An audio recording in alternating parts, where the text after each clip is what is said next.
I guess. If you want to open up your Bibles also to the book of Mark, Mark chapter 3, where our scripture reading came from, we're going to explore this confrontation that we have between Jesus and some Pharisees, actually. And this is this seems like a good story for us to read over and really just understand the authority and the power of Jesus. But I also want us to understand how much deeper this story goes, and more than a story, how these events apply directly to our lives and maybe some of the situations that we find ourselves in, and some of the things that we'll learn from Jesus because of these situations. So if you're in Mark chapter 3, we'll mostly stay in those first 6 verses right there. And before we get into that, I want to introduce you to a man who goes by his pen name Theodore Dalrymple. If you've read him, he's an interesting psychiatrist, and he's been doing it for like ever, pretty much working in Australia. He works in the UK, maybe a little bit of time in Africa as well, but specifically he works with inmates in prisons. And this book that he wrote, Life at the Bottom, is kind of a culmination of his findings after speaking in different countries for a few decades about people that have murdered other people, people that have committed other serious, heinous crimes, and also by speaking to the victims. And what he finds is that although he has seen a lot of people, people generally fit into categories, and he can kind of predict what each person is going to say because he's seen so many people say the same thing that fit within certain categories. He's really good at what he has done, and really interesting. He's definitely put in his 10,000 hours and beyond. And so his findings are interesting because he shows in his book, especially this book, just how much people want to make themselves the victim when they're responsible for things. He was speaking to one inmate who had murdered people, and I mean, the obvious question would be, okay, well, what's your motive behind this? Why did you do this? And for one guy, he said, you know what, I just get so mad, and then I lost my head, and I killed somebody that was just around the corner. And so it's really that guy's fault for being in the wrong place at the wrong time. If he hadn't been there, I wouldn't have killed him. You know, it's his fault for dying, essentially. Like no responsibility for their actions. Okay, so do you see that this is clearly wrong, that you killed somebody, a random person? Well, I mean, I just lost my head, and so I should be excused because they shouldn't have been around because I just got mad, right? The lack of personal responsibility for their actions that they have taken, that are not only a crime but have the ripple effect for that person's family and this person that is now locked up, or just beyond this person's imagination. And it all stems from not just the desire to be absolved of the wrong that they have done. It comes from a deeper place that is clearly needing a diagnosis. And although this man's actions are clearly wrong, even if he didn't commit the action, there's other things in there that are clearly going on in his mind where he just loses his head, or there's other things in his heart where he just has this intent to hurt people that need to be observed. Let's get into Mark chapter 3. In Mark chapter 3, we find, similarly, characters that are out to hurt Jesus by reputation or later on by death. And they know what they're doing. It's pretty obvious. But when Jesus confronts them about it, they don't want to take necessarily responsibility for the wrong that they're doing. They know their actions that are doing are not favorable, but they won't answer for their actions. Let's read this again here in Mark chapter 3, verse 1. Again, he entered the synagogue, that's Jesus, and a man was there with a withered hand. And they watched Jesus on the Sabbath so that they might accuse him. And he said to the man with the withered hand, "Come here."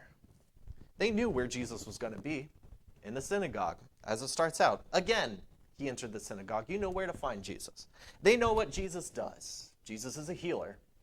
They know that they can put a man in the synagogue for Jesus to find, and Jesus is probably going to heal this man even though it's on the Sabbath, and to them that was the big no-no. No work can be done, and for them healing was considered a work, and so that was a big no-no for the Son of God to do on the Sabbath. And so the trap is set. They knew where to find Jesus, they knew what Jesus would do, and so they set the situation so that they could accuse Jesus.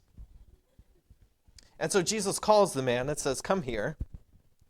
And he said to them, "Is it lawful on the Sabbath to do good or to do harm, to save a life or to kill?"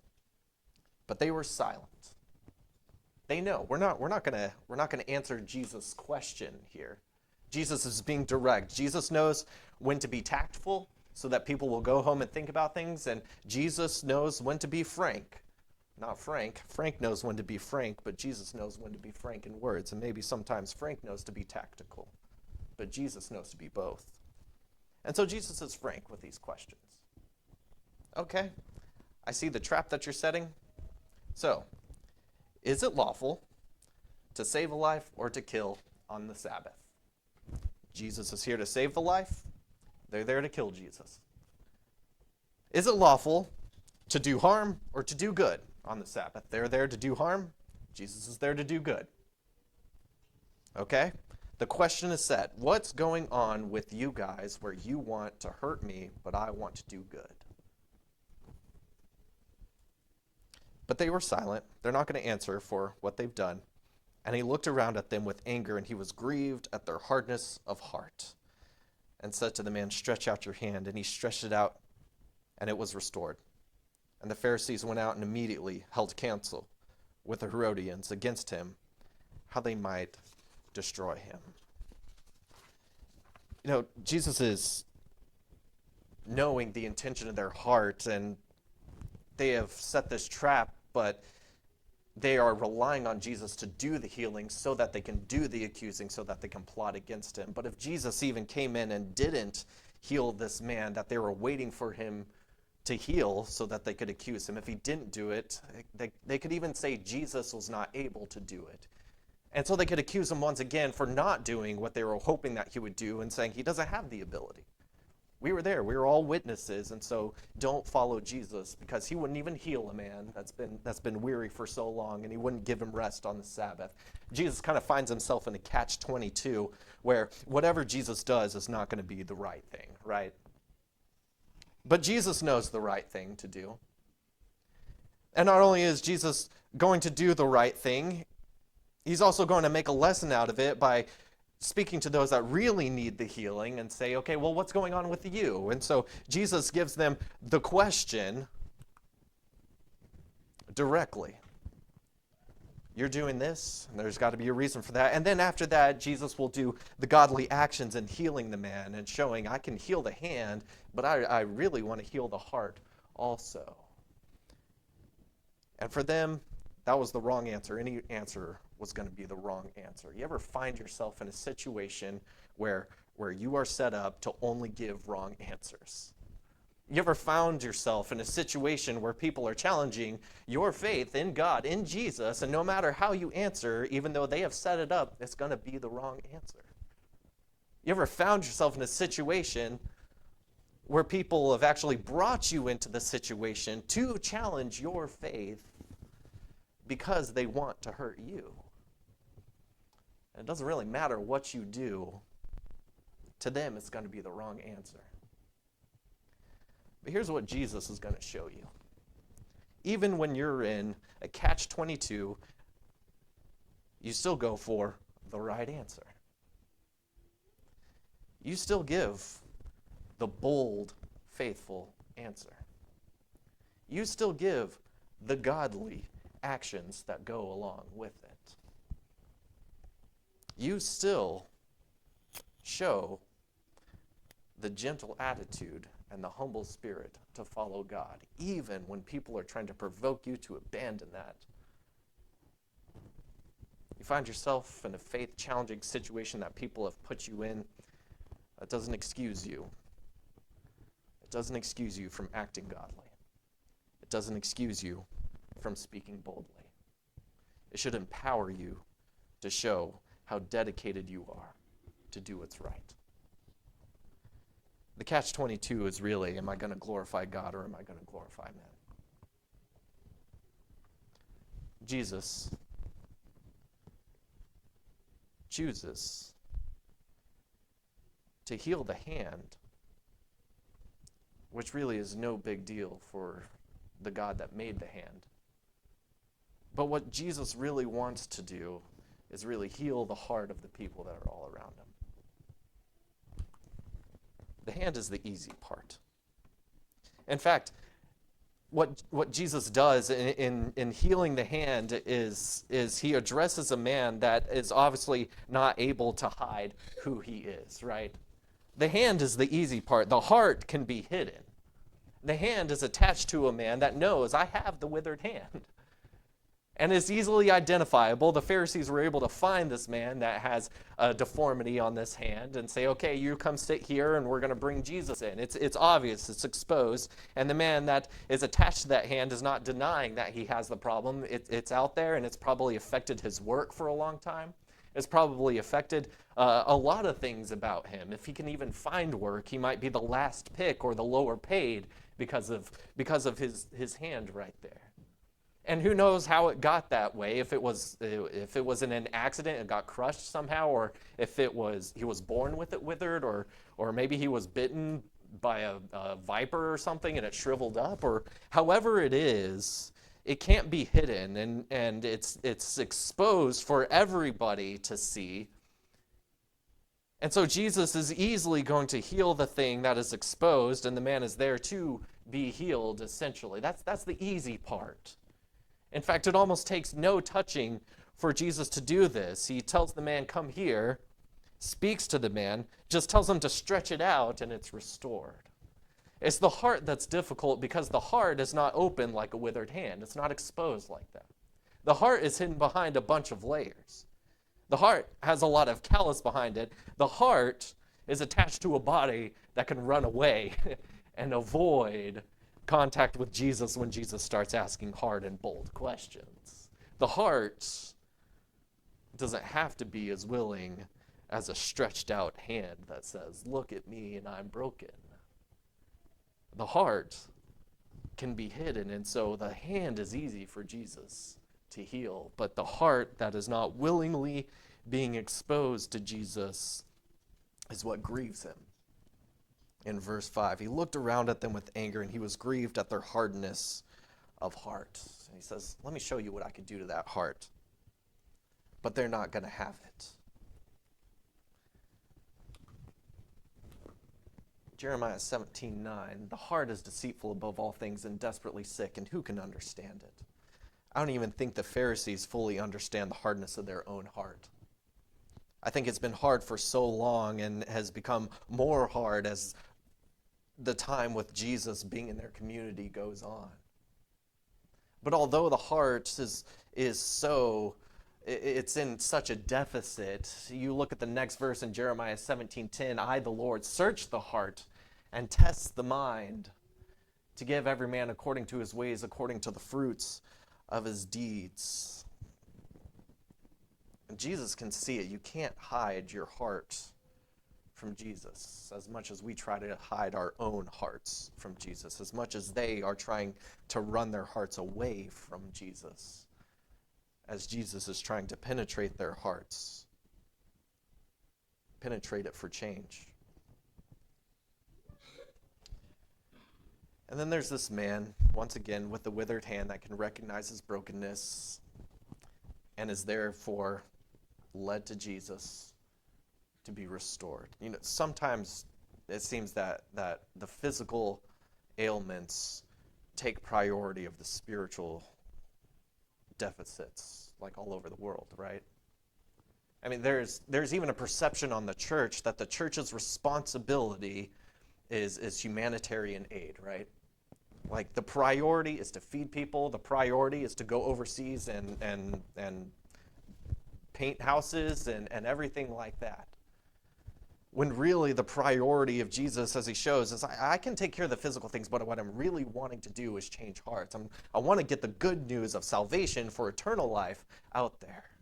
And sometimes the physical things take priority, not even on a mass scale, but maybe in our own individual lives. We're wanting Jesus to fix our finances. We're wanting Jesus to fix a lot of things about us. We're wanting Jesus to fix the physical things in our lives, when really the physical broken things should be leading us to a reliance on Jesus to say, even if these things are broken, even if these things are withered, even if I'm withered, if I have my spirit residing with Jesus Christ, then I am set for eternity. That's what's really important. That's what I really need to change. And not to discount the fact that a lot of people that have physical ailments have actually been brought closer to Jesus Christ through those difficulties, through those challenges. There's a brother at the Edmond Church of Christ where my parents used to worship. And he would call himself a Christian, but, coming to church was not really in his interest. He would kind of come in and out there. One time he was out rock climbing, fell off the cliff, and he was a broken man all over. Went to the hospital, and that was his wake-up call. Said, oh man, if this had not happened, I would not have come back to the Lord. And he shows up to church often in a walker or a wheelchair. He's got a lot of medical devices for him, but that breaking of his body also broke his heart to realize how broken of a relationship he had with God. And so through brokenness, he found mending and a reconnection with his Savior of his soul. It doesn't matter if we are without an eye, without a hand. What matters is if we're in good, firm relationship with Jesus, and we can have a broken body down here, but a whole soul in eternity. Habakkuk 3. I think Habakkuk says it best. Habakkuk 3:17 says this. This is not speaking so much about a broken body, but a broken situation where everything seems to go to waste around Israel. And as it's being revealed to Habakkuk, and he's asking God, why so much suffering? This is his final words. Habakkuk 3:17, though the fig tree should not blossom, nor fruit be on the vines, the produce of the olive fail, and the fields yield no fruit, the flock be cut off from the fold, and there be no herd in the stalls, yet I will rejoice in the Lord. I will take joy in the God of my salvation. God, the Lord, is my strength. He makes my feet like the deer's. He makes me tread on my high places. The world around us, everything around us, can be absolutely broken and fallen away and produce nothing for us. But if God is our strength, if our heart rests in God, we have what we need. We have a true life, a true living. If we're not willing to lift up the heart to Jesus, and as Jesus invites us to lift up the heart, Jesus won't force it from you, but you will be missing out on true restoration. But he'll continue to call you. And sometimes he'll put a stumbling block before you, and sometimes the physical hurts will be there, but hopefully the physical hurts will draw you closer to Jesus, whether it's in a good time or in a bad time, whatever it is, even if it's physically breaking our bodies. We know that a spirit will live on and beyond. And so the hand is easy, even when the heart is hard. And so when Jesus has to start addressing the hard hearts before they run away, he does it by not saying, okay, well, your actions were really bad today, Pharisees. I'm really disappointed in what you've done in setting up this trap. You thought you had me, but you didn't. It wasn't just the action that was wrong. The action came from another place. The action came from something deeper down. And it was deeper down into the belief that they believed not that Jesus was fake. They believed that Jesus could do the healing. They were expecting Jesus to do the healing. They believed in Jesus to be able to do that. But they also believed that they were more important than Jesus, and really that came from their desire to have power that Jesus had in influencing the community and maintaining that control. And that was being drawn away as people are flocking to Jesus. You read verses 7 down through verse 20, and you see another interaction where Jesus has called disciples to him outside of the synagogue at a different place, and people are running to Jesus to be healed.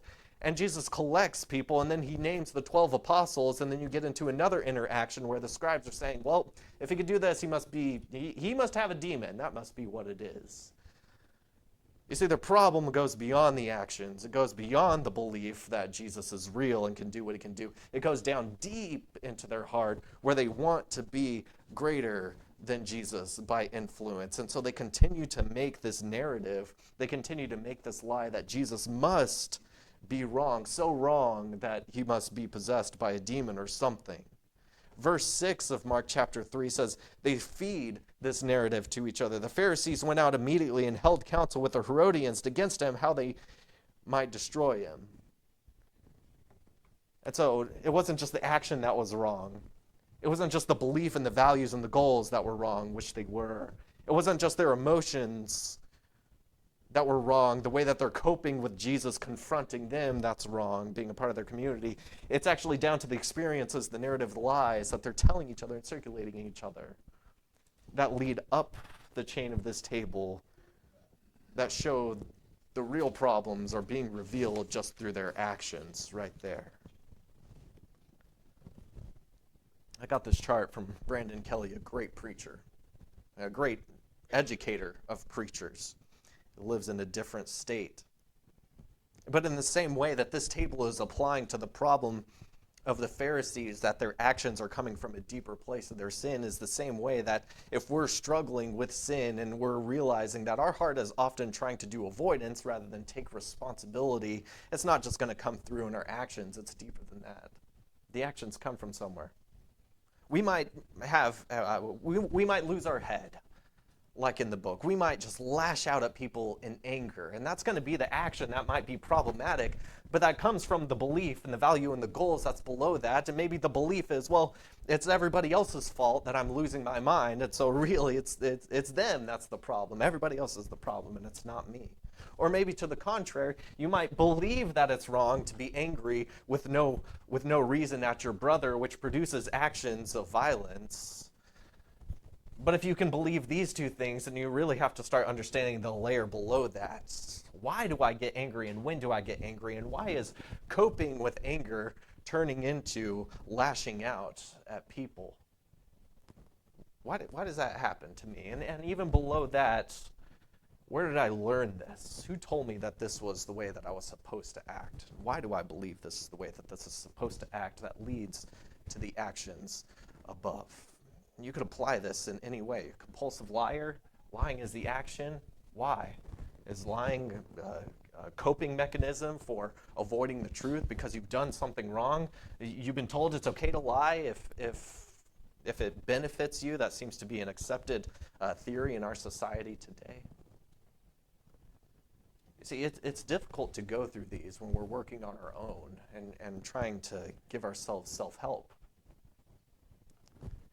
But when Jesus is trying to address us and say, let's break through the layers of the heart, it's more than just letting Jesus work on our heart. We have to willingly give our heart to Jesus and recognize, Jesus, I have been wrong in a lot of actions. I have produced a lot of sin. And Jesus, I might have believed it was right or believed it was wrong, but I believe that you are the healer and the Son of God. And Jesus, no matter where it came from, whether it's just my emotions or this is the way that I become when I get mad or when I get scared or whatever, Jesus, what you teach me is that it's just still not acceptable. And Jesus, I'm putting away the lie that it's acceptable, the narratives, the experiences, and I'm relying on you to tell me truth must always be on our lips. You're telling me gentleness must be the root of my life as it was the root of yours, or whatever the situation calls for. So Jesus is trying to get down to the bottom of the layers of the Pharisees, but they won't have it, and instead they'll refuse responsibility for the things that are wrong, and they're going to go and continue to circulate the narrative and find a way to destroy the one that is trying to confront them with truth and restore them like a withered hand. But their soul, unfortunately, will stay withered. When we give our hearts to Jesus, we realize that a lot of things inside us need to change for the outside to change also. And I think that once we really start making the inside change, the outside changes really become obvious. And Paul seems to be able to back that up as well. Paul, who also used to be a Pharisee, right? Who used to commit violent actions against the church and put Christians in a catch-22 so he could lead them away and vote against them so that they would die, has found himself confronted with Jesus. And now that Paul has had to change his heart and his entire lifestyle and was willing to give up a very nice life to live a very frugal life for the sake of the gospel, is the same one that can say in 1 Corinthians chapter 9, verse 27, "But I discipline my body and keep it under control, lest after preaching to others, I myself should be disqualified. I realize my actions are wrong. After the encounter with Jesus, he has changed me. And still, I have to maintain the control and the discipline. Otherwise, I would be a hypocrite.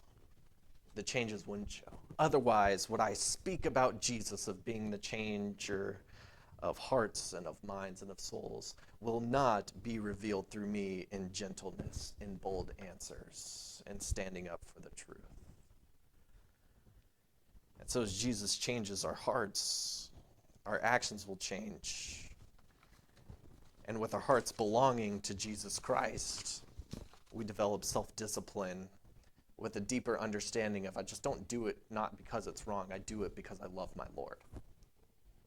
I do it because I've been restored. I do it because I understand that beyond my physical body and physical actions, there's eternity at stake. And that is what I want. That's worth exposing myself to Jesus Christ so that I can be changed instead of hiding myself away. Just think about, real quick, how long you've been a Christian. Short time, long time, doesn't matter. What are the things that have changed in your life that you can absolutely count having changed since you became a Christian? Short time, long time, doesn't matter. For some, it's my entire life, literally my entire life has changed. For others, it's, well, I used to talk this way, I used to act this way, I used to think this way. But either way, you've been changed because you encountered the invitation of Jesus Christ, and maybe more changes on the way, and that's great. It means you're still maturing, you're still longing for Jesus Christ. But if you can't think of anything having changed, I would ask you to consider, how much are you willingly giving of your heart to Jesus Christ? Because the layers that were there will remain there and get harder the more you keep them there. But the more that you reveal to Jesus, the more change you'll see in your life. The more boldness you'll see in your life, even when you feel like you're in the catch-22. Take the responsibility for your heart this week. If there's any callous there, any hardness there, I would pray that you would have Jesus reveal those calluses. Even in bold and painful ways, at least they're exposed, and you realize you can change this. You can teach me that the narratives and the lies that I have been taught are just that, and that you can give me truth. You can give me ways of coping that are honoring. You can give me boldness in the face of struggles. I pray that Jesus reveals our hearts to him for the things to be changed. I pray that Jesus will change your heart in the ways that you are withholding for him. If there's anything that I can do for you today, you can see me at the back and we can talk about changing hearts and changing your life as we sing this song, Jesus is Coming Soon.